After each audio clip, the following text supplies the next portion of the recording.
अपन मुहावा देखाई हो जाए से पहले ससुरवा जान अपन चेहरा देखाई हो मुहावा देखाई हो जाने चेहरा देखाई हो मुहावा देखाई हो। मौलिक रिकॉर्डिंग स्टूडियो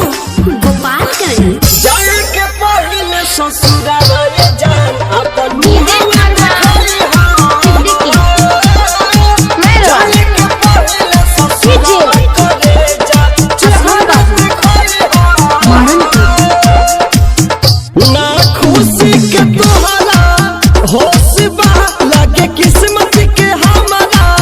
दोष बा कहे पंकज पर